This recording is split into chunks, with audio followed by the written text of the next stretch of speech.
so I want to talk about DIY alignments at home. I get a little wheelie chair because my knees ain't what they used to be. And I take whatever it is.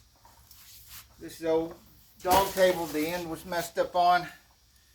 It works well. String, piece of rope, just about anything goes in here.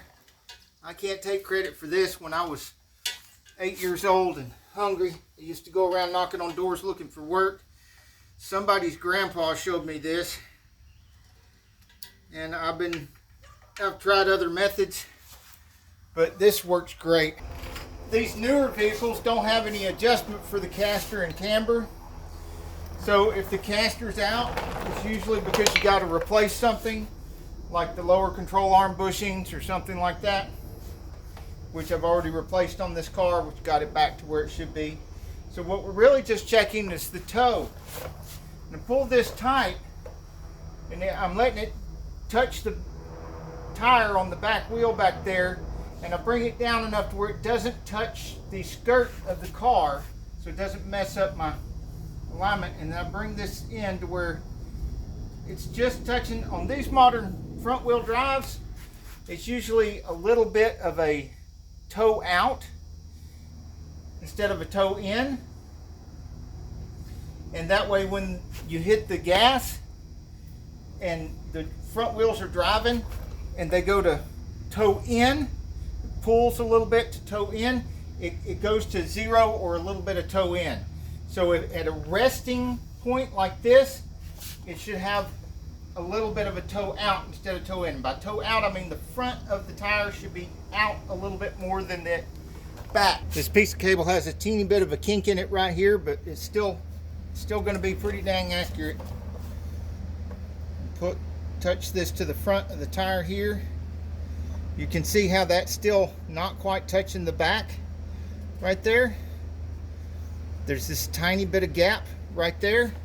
That means we do have a tiny bit of toe out. Of course, if it needed any adjustment, I would measure to see just how big the gap was, and then change this adjustment here on the tie rod accordingly. In the old days, those cars didn't have these struts. They were rear wheel drive. They had an upper control arm that you could access from up here. There was a flap there, you move it out of the way, and there were shims went in behind it, and you could change the shims to move the top of the wheel in and out a little bit.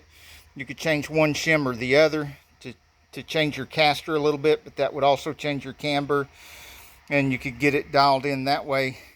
If it was too much out, it was because you had a bad ball joint or a bad bushing or something, and that needed to be replaced first. These front wheel drives, you don't have any of that.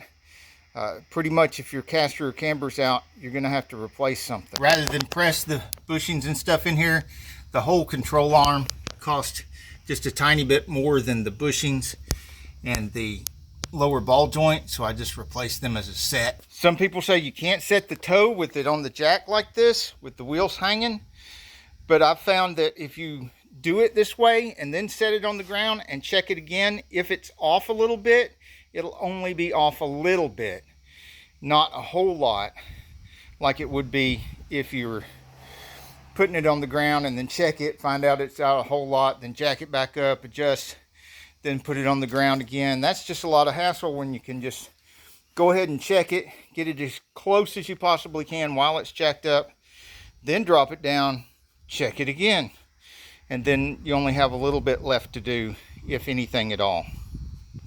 Do not forget to take it off before you test drive. And one last thing that helps is if you keep the driver's side window rolled down, it's easier to check and make sure your steering wheel is straight after every adjustment. Hey, if you like this video, we got a whole lot more. We got tool reviews, we've got repair videos, we've got show car videos, hot rods, mod rods, you name it. If it's got wheels on it and an engine, it's probably on this channel. So subscribe, like, and binge watch Saneauto. Binge watch Saneauto.